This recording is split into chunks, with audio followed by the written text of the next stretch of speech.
үзэгчдээ Тэнгэр телевизийн 7 хоногийн гадаад мэдээний тойм хөтөлбөр эхэлж байна. Бид энэ удаагийн дугаарт дэлхийд олон улсад сүүлийн өдрүүдэд өрнөж байгаа үйл явдлуудыг их сурвалжтай хамт та бүхэнд таймлаг өргөх болно. Ингээд өнөөдөр манай студид Монгол Улсын их сургуулийн олон улсын харилцааны тэнхимийн багш дэд профессор Баттүр оролцож байна. Урилга улаан ирсэн танд баярлалаа. Баярлалаа. Тэгэхээр Баттүр судлаач өчигдөрхөн уржигдэрхэн Америкийн нэгдсэн улсын ерөнхийлөгч Дональд Трамп Иранд одоо энэ дайныг буюу Америкийн нэгдсэн улсын талаас тусгай цэргийн ажиллагааг дуусгах 15 заалт бүхий төлөвлөгөөг илгээсэн гэдэг мэдээлэл гарсан. Ер нь энэ заалтанд юу гэж тусгасан байгаа? Нөгөө талаас энэ дайныг яг дуусгах тийм зорилго санаа Америкийн нэгдсэн улсад ер нь байгаа мó?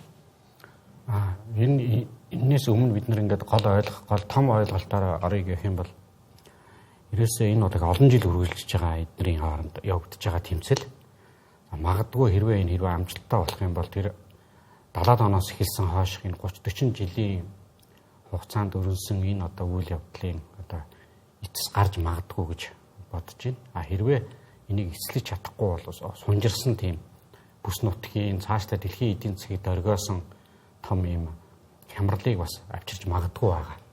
За тэр одоо өмнө өгүүлсэн сая хэлсэн тэр заалтын гол юу нь болохоор тэр орон музын хоолойг ерөөсөө Иранууд ингэж яадгаа боль тэ зогсоох. За тэгээ юуны төрөнд эдгээр хэдийгээр ингээд Америк нэгдсэн улс энд юу оруулахдаа цэргийн ажиллагаа явуулж эхлэхдээ бол гол шаардлага нь энэ ерөн эдний хооронд явагдаад байгаа гол маргаан бол энэ атомын буюу цөмийн зэвсгийг одоо хийх үндсэн түүхийн ид болох одоо ураны баяжуулалтаа зогсоо гэж хэлж байгаа. За тэгээ уран үйлдвэрлэх энэ одоо энэ үйлдвэрлэлийг гэх юм зогсоох. Тэгээ цаашдаа энэ хөтөлбөрөөсөө татгалз. За цаашлаад одоо энэ олон зүйлүүд байгаа л да хэд хэдэн тэн дотор одоо шил Hezbollah митинг одоо ийм гадаадад байгаа маш олон тэр бүлэглэлүүд байгаа. Энэ бүлэглэлүүдийг санхүүжүүлдэгэ зогсоох. За орон музын хоолойг чөлөөлж өгөх гэх мэтлийн байгаа. Гол нь одоо тэр дотооддоо янз бүрийн зэвсгүүд үйлдвэрлэлийг нь болиулах ийм шаардлагууд орсон байна. Тэгэхээр орон музын хоолойноос болоод бас энэ дайныг дуусгах гээд байна уу гэдэг таам үүсэл байгаа л да хааснаас болоод тэгэхээр Ираны зүгээс ер нь яг бодит байдал дээр ямар арга хэмжээг авч байгаа юм бэ? Америкийн нэгдсэн улс болоод Израилийн эсрэг. Иран бол бид нар мэдж байгаа нөгөө дрон шахид гэдэг ийм дроныг олноор нь үйлдвэрлэдэг. За энэ дрон бол одоо хямдхан өртөгтэй гараад маш одоо хорон тийм олноор нь ингэж явуулдаг тийм систем рүү орсон байгаа. Тэгэхээр энэ одоо зүйл нь одоо юунд Америкт одоо зохилдог гэж дээр нь Иран өөрөө маш их зэвсэгтэй болсон. 100 сая хүн амтай ер нь том улс л да. Тэгээд ер нь маш олон янзын төрлийн зэвсгэлийг хийдэг, үйлдвэрлэдэг, экспортлдог. Тэрнээс гадна бас Оросоос зэвсэг авна хамтарсан тийм системүүд хөгжүүлж байна. За Орос руу бас экспорт хийж байна. Дээр нь Хятадтай маш худалдаа хийдэг. Ийм одоо нэг тийм бие даасан тэндээ ингээд хүчтэй тийм улс болох гэж оролдож байгаа орон юм. За тэгэхээр бид нар нэг зүйлийг ойлгох хэрэгтэй. Ер нь бол энэ бидний яриад байгаа ойрхот оронд чинь болохоор арабчууд, персүүд гэж байгаа юм. За арабчууд бол бидний мэдж байгаа тэр Сауди Араб болон тэр хавар байгаа Бахрейн, тийм ээ, Катар гэх мэтийн орнууд байгаа. За перс маягийн одоо перс хэлээр яадаг одоо эдгээр бол яг орчин үед фарси гэдэг юм л да. Персүүд нь болохоор энэ иранчууд байгаа. За тэгээ персүүдийн зарим одоо хүмүүс нь эдтэй холбоотой хүмүүс нь болохоор Иракт байгаа, цаашлаад Афганистанд байгаа. За Иран өөрөө энэ Евразийн их газрын одоо цаатлын хэсэг учраас, тийм ээ, их газрын хэсэг учраас энэ Төв Аз, Орос болоод энэ Евразид бол дээр үесээ эхлээд нөлөөтэй улс байсан байхгүй юу. За энэ ингээд олон зүйл дээр одоо бид нар харж болно. Манай Монголын төвөгтэй ч холбоотой. За энэ улс ингээд өөрийн хүчтэй эдийн засгтай хүн ам нь өсөж байгаа учраас эрчим хүчний асуудлыг шийдэх гэдэг. Эрчим хүчний асуудлыг болохоор шийдэхэд бол ганцхан одоо нефттэй байгаад бүтэхгүй, тийм ээ. Үүнээс гадна эдгээр бол юу хийхгүй. Тэгэхээр цөмийн сахилгаан станц хийн гэж ингэж уран баяжуулж эхэлсэн. Гэхдээ ингээд нөгөө тагнуулын мэдээлэл янз бүрийн одоо шугамар авсан мэдээллээрээ бол Иран бол цаад зорилгон цөмийн зэвсэг хийх гээд байгаа юм байна гэдэг ийм мэдээлэл аваад олон жилийн өмнөөс Европын холбоо, Америкийн тал нүүб тэр шахалт үзүүлээд энэ юуг нь одоо цөмийн хөтөлбөрөнд зогсоох гэж оролцсон. За эдгээр бол хэрвээ цөмийн зэвсэгтэй болчих юм бол энэ Израиль айгаад байгаа. Өөртөө цохилт өгнө гэж. Яагаад тэгэхээр энэ Израилийг бол энэ Иран бол ерөөсөө Израилийн эсрэг тийм үзэл бодолтой ус. Израильч адилхан Ираны эсрэг үзэл бодолтой ус. За Иран бол одоо Израилийг бол энэ газрын хөрчөөс арчих ёстой гэж үздэг, байхгүй болох ёстой ус гэж үздэг. Израиль өөрөө өөрийн аюулгүй байдлын үүднээс Иранд одоо цохилт өгөх ёстой. Тэгээ Иран бол шууд дайн хийдэггүй Хезболла мэтийн янз бүрийн юм зэвсэгт бүлэглэлүүдэд одоо зэвсэг мөнгөний нөгөөд ингээ байлуулад идэг. Тэгээ Израиль руу одоо түрүүний бидний мэдээ Газын зурваст байгаа тэр Хезболлагийнхан тэгээ Хамас бүлэглэлийг бол энэ Иран дэмждэг. Иран бол маш их тэрбум долларыг энэ бүлэглэлүүдэд өгж идэг. За эргүүлээд Израиль бол маш их тагнуулын ажиллагаа явуулаад Ираныг бол олон жилийн турш тэр атомын одоо судлаачны амнасыг хороосон, удирдагчдыг хороосон. Сая бол энэ юугаар бол ерөөсө тагнуул маш их Мосодынхан ороод ирсэн гэдэг нь харагдсан. ಸೊ алган дээр байж байгаа юм шиг л одоо энийг устгах гайл ерөөсө устгаад байна шүү дээ. Эсэргүүцсэн юуг. Тэгэхээр Иран бол одоо хаашаас зайлах аргагүй болтол нь тэр яачихсан байгаа. Хяналтанд байна гэж үзэж байна. Тэгээ дандаа пуужингаар хардаг. Иран бол зөрүүлээд цохилт өгöd байгаа. Тэгээ Ираныг бол Израиль ганцаараа барахгүй учраас Америкийг татаж оруулж ирж энд хийж байгаа. За Америк яагаад энд бас оролцоод байна гэхээр Америк бол ер нь бол энэ Сауди Араб, энэ Бахрейн, Катар энэ одоо жижиг кингдомууд байгаа. Сауди Араб нь том улс шүү дээ, тий. Энэ Арабын улсууд бол Америктэй бол ерөнхийдөө бас хамтарч ажилладаг. Нефтийн бизнес дээр хамтарч ажилладаг, байгалийн бизнес дээр хамтарч ажилладаг. Тэгээ энэ том бизнесийг болохоор бас эдгээр Ираныг бүлхэх санаатай байдаг. Иран бол түрүүний хэлсэн персчүүд учраас шашин хэдийгээр адилхан боловч угсаат нь төсөөр хүмүүс. Тэгэнгүүт араб угсаатай хүмүүстэйгээ бас энэ нөгөө бүс нутгийн одоо манлайлагч нь хинбэ гэдэг дээр асар их тийм өрсөлдөөнтэй байдаг. За юуны урталт бол Йемен байгаа, бид нар мэдж байгаа. Цаах нь бол Сомали байгаа. Тэгэхээр энэ улсуудад бол бас Иран бол тодорхой хэмжээний зэвсэг бүлэглэлүүдийг ажиллуулж идэг энд. За ийм төвхтэй нөхцөл бий болгож ирээд энэ нь өөрөө бас энэ дэлхийн эдийн засаг ялангуяа одоо энэ доллараар хүчирхэгдсэн Америкийн эдийн засаг, Америкийн маш их хөрөнгө оруулалт энд байгаа байхгүй энэ Арабын хойг дээр, ойрхон дорн дээр тэгэнгүүт ерөөсөө ам чам гээд Америкийн Арамко гэдэг том компаниуд чинь бүгдээрээ энд байж байгаа. Энэ персүүд буюу одоо иранчууд бол Америкийн компаниудыг оруулдаггүй. Дотоод одоо юу байгаа. Энд бол Оросууд ороод ирсэн байдаг. Тэгэхээр энэ бол ерөнхийдөө бол геополитикийн тэгээ ойрхон дорндод манлайлал хэм болох уу, хэн хүчтэй нвэ гэдгийн талаарх юм одоо том одоо өрсөлдөөний ил хэлбэр нь энэ өгдөж байгаа. Цаана бол олон жил ингэж болж ирсэн. Иранд яагаад хувьсгал болоод байд юм бэ? Иранд бол дор хаяж 6 том хувьсгал болсон. Ялангуяа засгийн газрынхаа эсрэг ийм одоо Хоменигийн эсрэг ийм одоо бослогод гарч исэн. Дараа нь бүгдийг дарж авсан.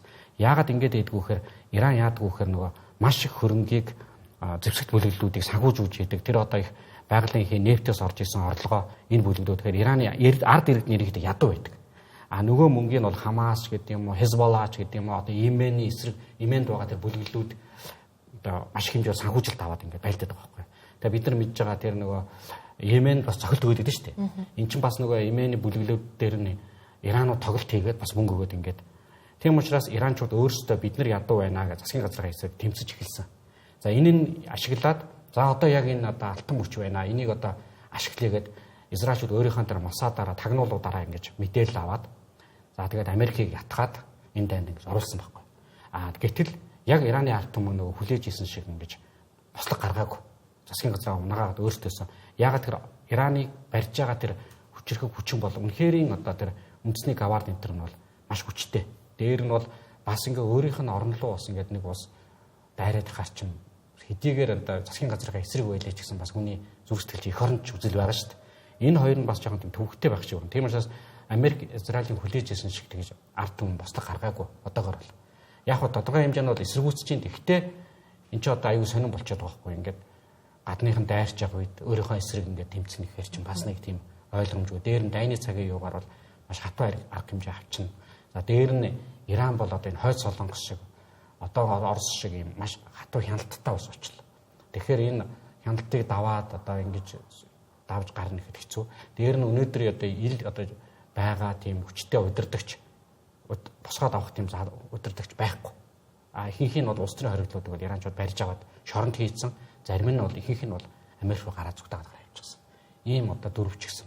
Ийм байдалтай байгаа байхгүй. Таны хариултан дээр үндэслэх тагшаа би яг хоёр асуулт дэлгэрүүлж асууя. Эхнийх нь тасаа хэллээ шүү дээ. Ер нь Израиль Америкийн нэгдсэн улсыг татаж оруулсан гэх. Тэгэхээр нөгөө талаас Америкийн нэгдсэн улсын гадаад бодлогод Израилийг бол одоо цаад утгаараач тэр шууд утгаараач тэр ер нь нөлөөтэй гэдэг. Тэгэхээр яг ойрхон дорнод дах Израилийн нөлөөллийг одоо энэ хүү дайнаар хэлснээр Израиль эргээд исламын шашинтай орнуудын хооронд одоо асуудал цааш үүсэх үү? Эсвэл нөгөө талаас Америк болон Израильтэй эдгээр Арабын орнууд нэгдээд Иран гэдэг юм уу бусад улсынхаа эсрэг одоо ийм өргөлдөөн үүсэх гэдэг нэг цаашид ер нь яг энэ бүс нутагт нөхцөл байдал яах гээд байна нэгдүгээр. Хоёрдугаарт сая эсэнчлэн яг Ираны дэглэм одоо ер нь нурах уу эсвэл нурахгүй юу гэдэг ийм нэг дилемма бас шинжээчдийн дунд яригадаад байна л да.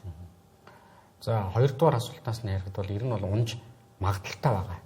Гэхдээ одоо бид нар мэдэхгүй энэ өдрөөр өөрчлөгдөж байгаа учраас энэ одоо нөхцөл байдал яах юм? Одоо Трамп хүртэл нэг болохоор бид нар маш сайн тохиролцоонд хүрж ийн гэдэг нэг болохоор Иранууд болохоор наадуул ч өөрсдөө яриад байгаа маа өөртөө яриад байгаа Америкууд гэдэг ингээд хариулаад идэг. Тэгвэл бол яг нууцаар ч юм уу уулзаад байгаа. Эдгээр ярилцаад тохиролцоонд хүрэх гээд оролдоод байгаа. Дипломатууд нь өөрсдийн шугамаараа уулзж байгаа. Хаана яг ямар байдалд уулзж байгаа гэдэг зарлахгүй. Тэрийг хоёр тал хүлээн зөвшөөрөөд нууцлж ийд гэж тохирсон юм шиг.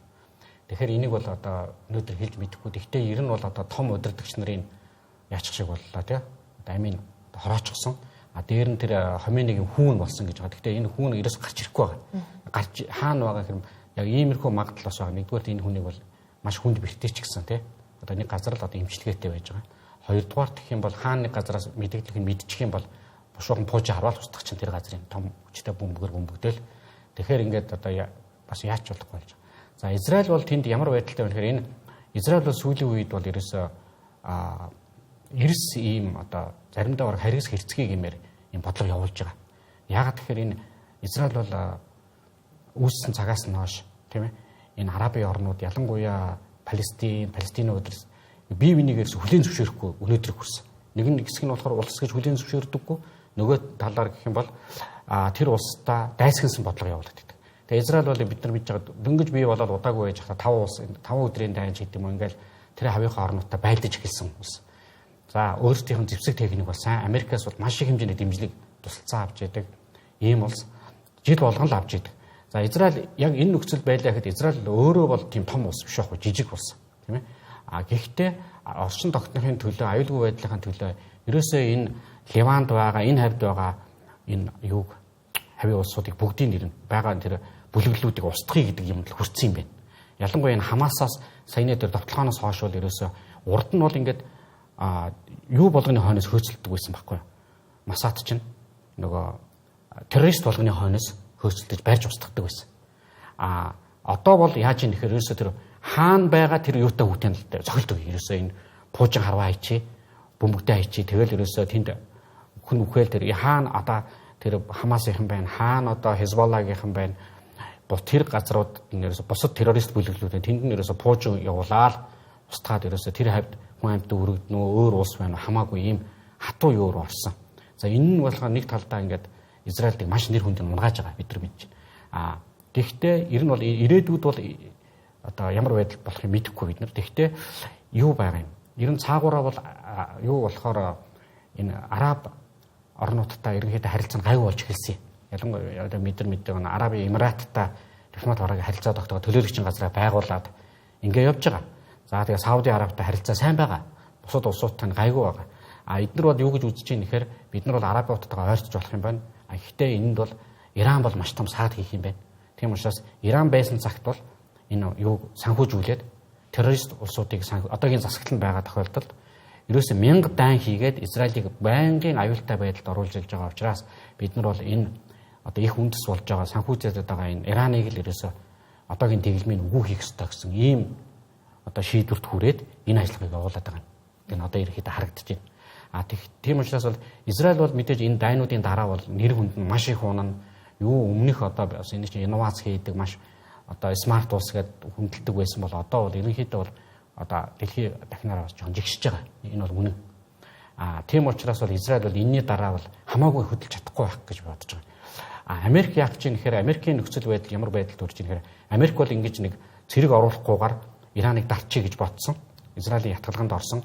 Өмнө бодит байдалд бол Иран бол энэ дайнд олон жил бэлдсэн харагдаад байна. Тийм учраас тийм амархан одоо явахгүй, унахгүй байх. Гэхдээ өнөөдөр бид нар мэдж байгаа өмнө нь бол Ливийг, Иракийг бол үе олноор хөнөөх зэвсэг үйлдвэрлэж ийн гэсэн тийм тагнуулын мэдээллээр Америк цэргээ оруулаад тэгээ ер нь бол бужигнуулсан тийм ээ. Өөртөө ч том хохирол авсан. Тэгэхдээ бол ямар нэгэн байдлаар бол тохинулсан. Одоо бол 3 дахь улс нь бол Иран.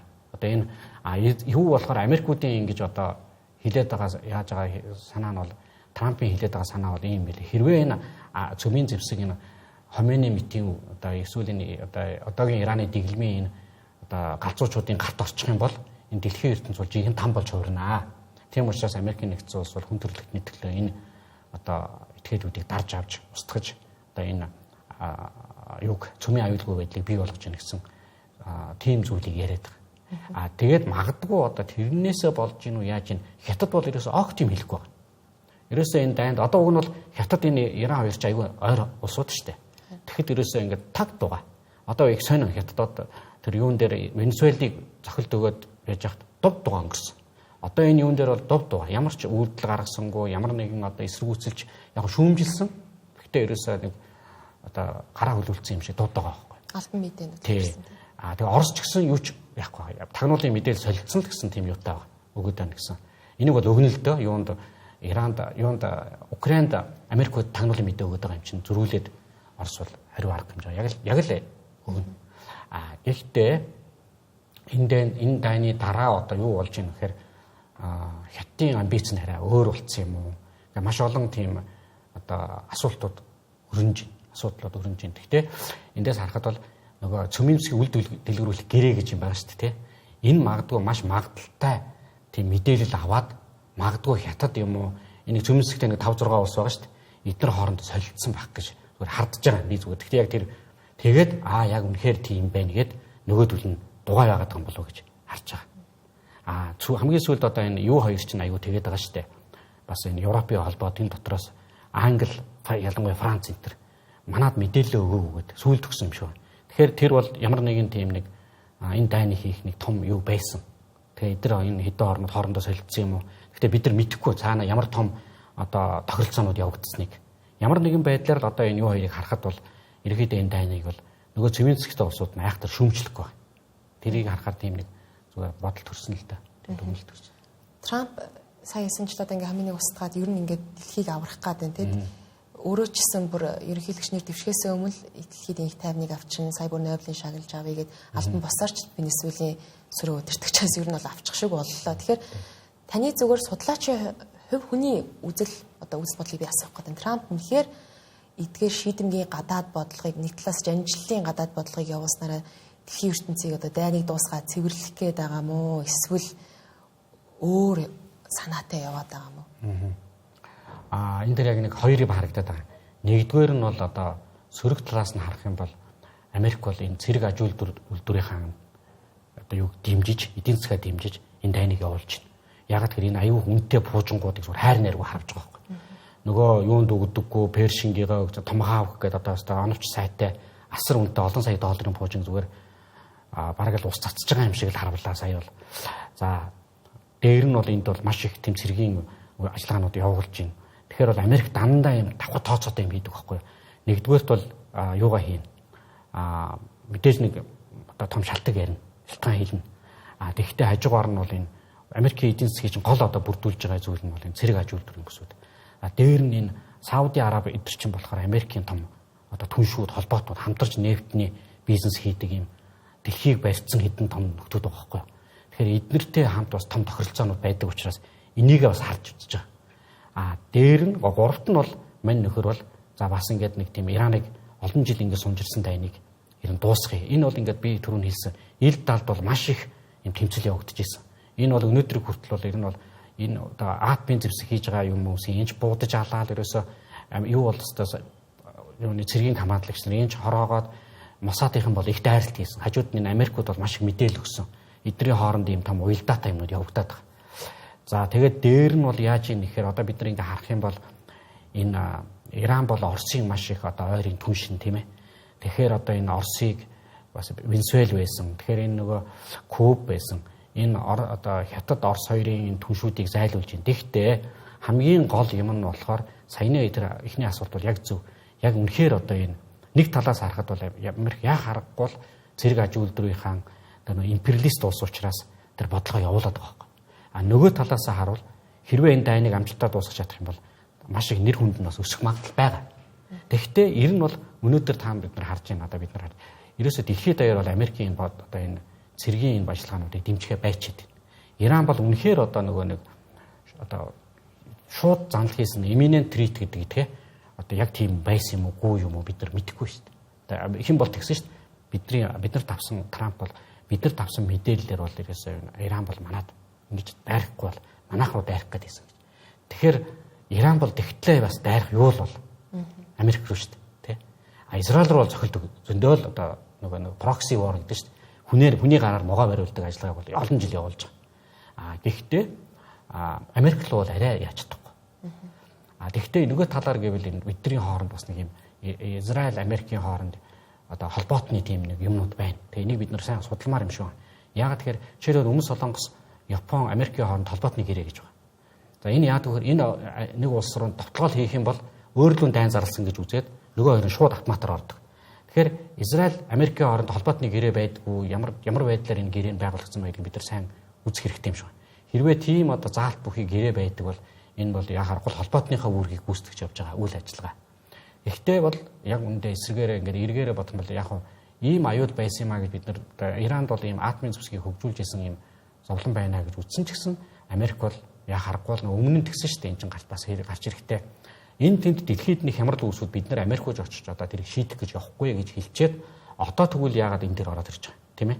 Тэгэхээр энэ бол яхахгүй нэг Америкийн бас нэг том юм бодлого байна. Тэгтээ яг л одоо аль нь л байх шиг байна. Саяны дурдсан бизнесээч бодож байна. Нөгөө арабуудынхаа бизнесийг бодож байна. Өөрсдийнхээ газрын тос байгалийн хин нөөцөөч бодож байна. Дээр нь одоо цэрэг аж үйлдвэр ийм том юу байгаа Америкч маш том одоо нэг лоббинууд байгаа. Тэр лоббич хөдөлж ажиллаж явах шиг байна. За тэгээд дээр нь одоо Израиль гэсэн том хамтрагчдаа тусалж явах шиг байна. Дээр нь энэ бүс нутагт одоо Америк шүү гэдгийг бас харуулах гэж явах шиг байна. Ингээд нэг олон юм оролцсон юм байна. Тэгтээ ер нь бол маш эрсдэлтэй алхам хийлээ. Дэлхийд дахиндаа жишээлбэл одоо юмны үн өсчүүл яах вэ? Хүн амьтны амьдрал өсвөл яах вэ? Ийм одоо бас маш том эрсдлийг дагуулсан нэг яг үүндээ бол нэг аюултай алхмуудыг хийж ийн гэж харагдаад байна. Тас Америкийн нэгдсэн улс ер нь тооцоололтой хөдөлтгөө гэдгсэн. Тэгэхээр анх л энэ Ираны эсрэг ажиллагаагаа эхлүүлэхдээ 5-6 7 хоног үргэлжилнэ л гэсэн. Одоо ч ер нь энийг хэлээлээ. Тэгэхээр хугацааны хувьд одоо ер нь 5-7 хоног руугаа 5-7 хоног руугаа орж байна. Тэгэхээр Америкийн нэгдсэн улсад яг хэлсэн хугацаанд энэ дайныг одоо дайн л гэж нэрлээд байл да тий дуусгахгүй яахаар байгаа бол энэ бас хэлэхэд хэцүү. Яагаад гэхээр Иран бол одоо тийм гадаад нэр төрөө бас их хадгалж байна. Яагаад тэгэхээр их буугаад өгчих юм. Одоо шууд ингээ бууж өгөх гээд байгаа. Тэгэхээр Иранчууд чинь арабууд чинь тийм амархан шууд буугаад өгчдөг хүмүүс бас биш. Гэхдээ одоо үнэхээр удирдлахгүй болгочлоо. Хаана хэн байгааг нь андахгүй байна. Алган дээрээ тавьж байгаа юм шиг л одоо ингээл нэг хүн яан гутал тэрийг тууж харвал алчаад. Дронс гэж яагаад дотроосоо бас яагаад маш их тагнуулын сүлжээ холбоос Америкийн болгоцсон байна гэдэг нь одоо харагдаж байгаа байхгүй. Тэгэхээр Иран одоо энийг мэдээгүй явж исэн юм уу? Яаж исэн юм мэдэхгүй. Тэгээ энэ нэг сонин одоо Иран ч болохоор яг бид нар Перс гэж Персүүд ингээд Фарси хүмүүс, Перс хүмүүс байгаа ч гэсэн Иран хүмүүс байгаа ч гэсэн энэ дотор маш олон угсаатнууд байгаа байхгүй. Энэ угсаатнууд дотор одоо шийдвэл бидний одоо Ирак одоо гаралтай улсууд зөндөө байна. Дээр нь одоо нөгөө курдууд байна. Дээр нь өөр одоо угсаатны хүмүүс зөндөө байна. Тэгээ энэ хүмүүс болохоор Иран болохоор ингэдэм байлээ. Дийлэнх одоо угсаатнуудыгаа ингээд одоо Иранчуудыг гэх юм уу Перс хүмүүсийг Перс одоо нэгдүгээр тавиад бусад нөгөө угсаатнуудыгаа хоёрдугаар тавиад нэлээд хавчин гадуурхдаг. Тэгэнгүүт нөгөөдөл нь бол энэ Ираны эсрэг бас юм үзэл бодолтой. Тэгээ магадгүй энд одоо маш олон одоо хүчин зүйлүүд өрнөд байх шиг байна л да. Тэгэхээр Иран одоо энийг аваа явж чадах юм уу, яах юм уу бүүмэд. Гэхдээ бид нар харж ирсэн нөө Иракийн дайн дээр чинь одоо Америкууд бас цэргийн ажиллагаа явуулаад бөмбөгдөөл эхлэнгүүт бүр цэргээ ороод үед ч гэсэн Иракууд тэгж мэдээд гэсэн шүү дээ. Бид нар айхгүй, бид нар зүгээр, бид нар энэ дайнд ялна гэдсэн. Тэгсэн мөртлөө тэгэл удлаа болж таарсан. Тэрүүнтэй адилхан Иранчууд эсвэл ингээд нэрээ гадаад нэрээ бодоод ингээд энэ үгүй юу бас мэдхий харахгүй болчиход байна. Үүнтэй зэрэгцээд яг Дональд Трамп 8 жилийн дараа хятад хийх гэж байгаа айлчлалаас түрүү хойшлуулаад 5 дугаар сард болголоо. Тэгэхээр Ши Жинпин болон Трамп нарын одоо энэ удаагийн уулзалтаар юу хэлэлцэгдэх бол ер нь Америк хятадын харилцааны динамик Америкийн нэгдсэн улсын энэ гадаад бодлогын шийдвэр гаргалт маш эрчимтэй байгаа үед яаж өрнөх вэ цаашид? Энэ одоо маш том сонирхолтой сэдв болж байгаа гэж яг үнэндээ бол яагаад тэгэхээр Монгол манай Чингис хаан хэлсэн байдаг шүү дээ тий. Дэлхийд хоёр нар байх ёсгүй. Тэнгэрт хоёр нар байх ёсгүй. Дэлхий дээр хоёр хаан байх ёсгүй гэж тийм тэгж мэдгдсэн байдаг байхгүй. Яг тэрүүн шиг өнөөдөр ийм хоёр их гүрэн нэг нь бол челленж хийгээд гарч ирж байгаа хятад улс байна. Америк бол өөрийгөө одоо Америк өөрийгөө жоох ер нь Америк улс чинь өөрөө бас одоо дэлхийн одоо супер павер гэж байдаг. За энэ хоёрын хоорондын одоо өрсөлдөөн цаашдаа яаж явагдахаас дэлхийн ертөнцийн хувь заяа шийдэгдэх гэж явж шít. Тэгээ энэ үед энэ хоёр бол Америк бол ерөөсөө энэ улаан цагаан шүүмжилдэг болсон. Тэр шүүмжил нь бол айгүй жишээлбэл Харвардын их сургуульд чинь коммунист намын гишүүний эсвэл одоо тэр өндөр тушаалын хүмүүс хүүхдүүдийг авахгүй, хятад хүүхдүүдийг, хятад оюутнуудыг авахгүй, докторт нь сурахгүй. Ингээл яаж ийсэн. Хятад бол маш их одоо үг хэлээрээ гэх юм бараг л одоо доромжлуулж ийсэн. Дээр нь одоо ингээл хятадын бараанд маш өндөр татвар тийм ээ удалдааны татвар ноогдуулж ийсэн. Дээр нь одоо улаан цагаан одоо жишээлбэл хятадаа өрсөлдөх учраас нөгөө нэг энэ чип буюу хагас дамжуулагчийн үйлдвэрлэлийн салбаруудыг хятад хөрөнгө оруулалт хийхийг хориглох ч юм уу нарийн технологиг зогсоосон ийм зүйлүүд их хүрэж байгаа маш China Initiative гэдэг байгаа шүү дээ. Америкийн өөрөөр хэлэх юм бол Америкт байгаа хятад судлаач нарыг ингээд цаашаа судалгааныхаа одоо шинэ технологиудыг цааш нөгөөд ингээд тэгээд ерөөсөө ингээд хаалт хяналт тавьж ингэж хэлсэн. Зарим нь ажлаас нь цуцалсан ийм зүйлүүд байгаа. Ийм олон том юм болж явах үеэр одоо уулзалт болох гэж байна гэдэг нь өөрөө их сонирхолтой. Гэхдээ энэ нөгөө хинээл юу хэврээл явах юм бол America First буюу те Америк нэгдүгээрт гэдэг бодлого тавьдаг. Ерөөсөө бусад улсыг бол хоёрт, гуравт тавьдаг. Тэгээ тэрүүгээрээ л дайрах баг. Трамп бол ерөөсөө муухар дайрдаг. Тэр одоо нөгөө нэг Америкийн нөгөө агуу ерөнхийлөгч нарын одоо юугаар түүхэнд үлдэхийг хүсэмжилдэг нөгөө одоо жинхэнэ одоо агуу хүмүүс байсан Рейган тийм ээ бид нар мэднэ Рузвельт, Абрахам Линкольн, Вашингтон шиг тийм агуу хүмүүс өөр бас бий л дээ. Тэд нар шиг одоо Кеннеди шиг агуу хүний гар үтг гэж өөрийнхөө тэр легасиг өста айгүй бодож одоо ганц мөрөөдөл нь тэр. Хоёрт нь бол Америкийг нөгөө өмнө нь агуу гүрэн байсан шиг нь одоо энэ Обама хин тэр унгаачлаа. Тийм ээ Клинтоноос хойш бүгдээрээ унгааж хаялаа. Сүүлдээ манай Байден ерөнхийлөгч бол бүрд ордуулсан. Би бол агуу ерөнхийлөгч Make America Great Again буюу те MAGA гэдэг юмараа одоо ерөөсөө айгүй том оноо авч явдаг хүн шүү дээ. Тэгэхээр ийм одоо дайрч байгаа хүн нөгөө челленж хийж гарч ирж байгаа хятад улс хоёр уулзах нь. Ши Жинпин бол одоо хатуу гараар барих гэдэг ингээд тий одоо халаа сэлгээ бөө юм болж штэ аримдаа одоо бужигнуулаад авилгыг одоо бас зүрхийн чичрүүлж явах шиг байна. Тэгэхдээ бас энэ дотор юу болох нь тий энэ хоёр одоо удирдахч уулзч яг юун дээр тохирох гэдэг нь гэдэг нь айгүй сонирхолтой сэдв болоод үлдэж байна. Наандаж бол яг ингээл эдийн засгийн худалдааны технологийн асуудлуудыг хилэлцэн гэж мэдээлэл гараад байгаа гэсэн цаад утгаараа бол бас яг л энэ харилцааны юу үүсгэл ахaltaа. Ер нь дэлхийн улс орнуудад болж байгаа энэ томоохон үйл явдлууд газар зүйн байрлалаараач тэр манай улсыг бас ингээл тойроод өрнөд өнгөчөд буруутахгүй болов уу гэж бодож байна. Яагаад гэвэл би танаас Орос Украины дайн талбайд асуудаг гэсэн үг ч. Тэгэхээр манай хойд талд тий. Одоо Ираны дайн гараад ер нь Дональд Трамп дахиж ерөнхийлөгч болсноос хойш Орос Украины дайныг бас одоо зэрэгцээ шин өөр асуудлууд дэлхийд гарч ирээд байл да. Орос Украины дайны нэг талаас хүмүүс бараг мартчих гаацчих шиг тий. Тэгэхээр саяхан жишээ нь 2 хоногийн өмнө Оросын холбооны улс Украинд хамгийн том цохилтоо өглөө гэж мэдээлэлүүд гарч байна. Тэгэхээр энэ дайн ер нь дахиад сонжрох шинжтэй байна. Америкийн нэгдсэн улс хэдий өөрсдийнхөө зуучлалаар инхийн төлөвлөгөө гэж яриа хэлцээ хийгдэж байгаа ч гэсэн яг бас бодиттой хэрэгжилт ер нь бий болох магадaltaй байгаа юу? Оросын талаас ер нь дуусгах тийм юм харагдаж байна уу? Санаачлаа. Орос бол ерөөсөө л ингэж байгаа шүү дээ. Орос бол ерөөсөө энэ Донбасс буюу тий одоо тэр нутгийг л авна гэдэг байгаа шүү дээ. Тэгээ зөв мужуудыг Украин өгөхгүй гэж. Тэгэл өгөхгүй. Тэгэл одоо энэ дай үргэлжлээд байдаг. Залуужныгээд өмнөх одоо цэргийн ерхийг хамгааллагч нь тэгэж мэдчихсэн. Энэ дай бол 10 жил болох байхаа гэсэн.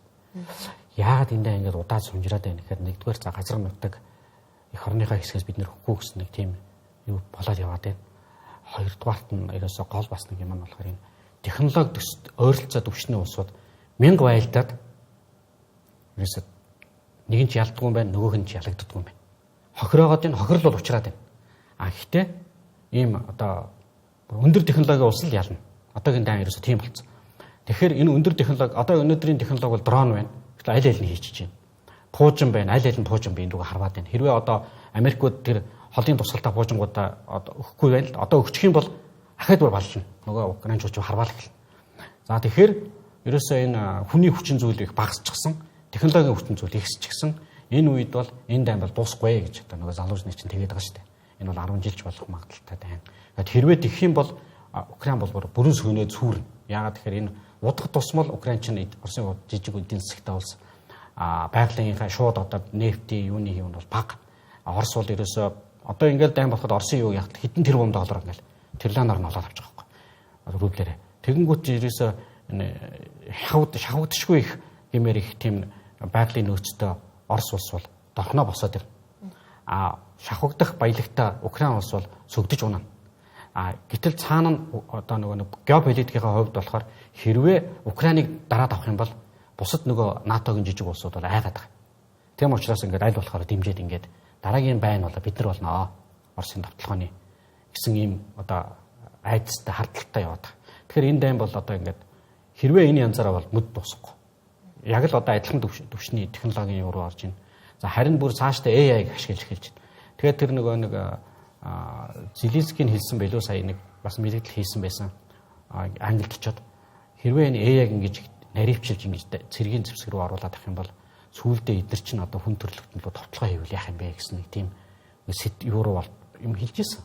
Тэгэхээр одоо ингэж бүр аюу хөрөнгө хайж тэнд юм хийгээд байна гэсэн үг. Одоо мэдэхгүй янз янз робот цэргүүд оруулж ирж байна. Роботоор ингэж тэргнүүд ороод ирж байна. Тэгээд дээр нь эн чинь ингэдэм байна. Маш их одоо дроны үйлдвэрлэлээр бол одоо баг Украин хүртэл дэлхийдээгүүр орж штэ. Орос бүр амар их үйлдвэрлэж байна. Аль аль нь.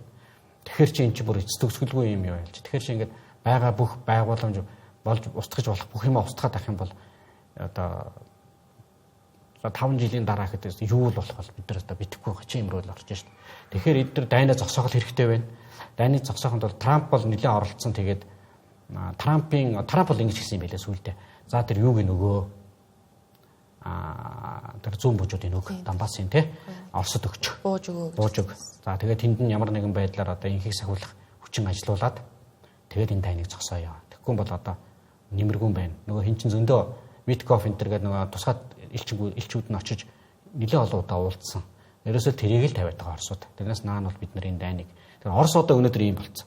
Өнөөдөр Орос бас болж чадахгүй нэр хүндээ бодоод тэгээд одоо нөгөө зүүн мужуудаа одоо Украинд өгчөөд буцчихаар мужуудыг нь Оросд бас Путиныг засаг төрөө бас шүүмжлээс салахгүй. Нөгөө дайнаа ялан ихээр ялж болдоггүй. Дроны дайн болчихсон нөгөөх нь. Пуужингийн дайн болчихсон. Артиллерийн дайн болчихсон. Ийм нөхцөл дунд бол одоо ерөөсөө энэ бол мухардалд орчихсон дайн. Тэгээд өнөөдөр бол шийдвэрч байдаггүй ингээл явж байгаа юм л тайм болж байна. Та бүхэн ярилцах цаг дуусч л да. Тэгэхээр энэ сүүлийн асуултыг асууя. Ер нь дэлхийд дахина болж байгаа энэ хурцтмал үйл явдлууд, дайм мөргөлдөөнүүд, эдийн засгийн талаасаа ч тэр гадаад бодлогоч тэр манай улсад дам нөлөөлөл, нөгөө талаас шууд нөлөөлөл бас байгаа юу? Байгаад ямар нөлөөллөд байх эрсдэлтэй байгаа вэ? Эрсдэл бол байгаа мэдээж яг. Эрсдэл бол байл одоо юмны үн өсөх тийм ээ. Тэгэл бараа таваар, импортын барааны таварын үн өсөх ингээл амьдрагаанд бол асар их хэцүү зүйл болно. Тэгтээ бид нэр бас нөгөө Монголын гадаад бодлогоч өөрөө их өргөмц бодлого учраас энэ бодлогоо хэрвээ бид нэр ингээд тууштай өргөлүүлэх явах юм бол одоо эрсдлээс зайлуулах энийг бол нөгөө хээжин онл гэдэг тийм ээ эрсдлийг тархах олон чиглэлд ажиллах энэ бол ууггүй л ажиллахгүй бол одоо болохгүй тийм цаг үе рүү орчихсон. Тэгэхээр манайх бол 3 дахь хөршийн бодлого байдаг. 2 хөршийн бодлогыг баримталдаг. 3 дахь хөршийн бодлого байна. За тэгээ стратегийн түншил гээд 6 оронтой энэ дэлхийн том 6 том оронтой байгуулчихсан явж байна. Бүс нутгийн том орнуудтай тийм ээ. Оросын холбооны улс, Бүгд найрамд диктат ард улс. За тэгээд Америкийн нэгдсэн улс, Япон, Өмнөд Солонгос, Энтхэг гэдэг юм. За тэгээд 2 түнштэйгээ болохоор 2 хөрштэйгээ болохоор ич бүрийн стратегийн түншлийн гэрээ байгуулсан. Хэлцээрээ бас энэ бол маш олон зүйлтэй, 10 хэдэн зүйлтэй. Энэ дээр бол ингээд аюулгүй байдлын зүйлүүд байдаг. Тэгэхээр 2 хөршөөс бол хэрвээ энэ заалтандаа бид нар үнэнч байгаа нөгөө улстай сайн ойлгох юм бол 2 хөршөөс бол аюул заалт нь бага. Бусад энэ том орнуудаас бага. Гол нь одоо нөгөө нэг энэ дунд хийж тоглолт хийгээл одоо энэ бодлогоо тууштай л явуулах юм бол аюулгүй байдлын хувьд бол манай бас харин ч ингээд одоо маш сайн энэ том орнуудтай сайн одоо хилцээ гэрээнүүд байгуулчихсан бас байхгүй юу. Тэр үүднээсээ бол бас гайгүй гэж харж байгаа. Цаг гарган ирсэн танд их баярлалаа. Үзэгчдээ Тэнгэр телевизийн 7 хоногийн тайм хөтөлбөрт өнөөдөр Монгол Улсын их сургуулийн олон улсын харилцааны тэнхимийн багш дэд профессор Баттар оролцлоо. Та бүхэнтэй дараа 7 хоногт уулзъя.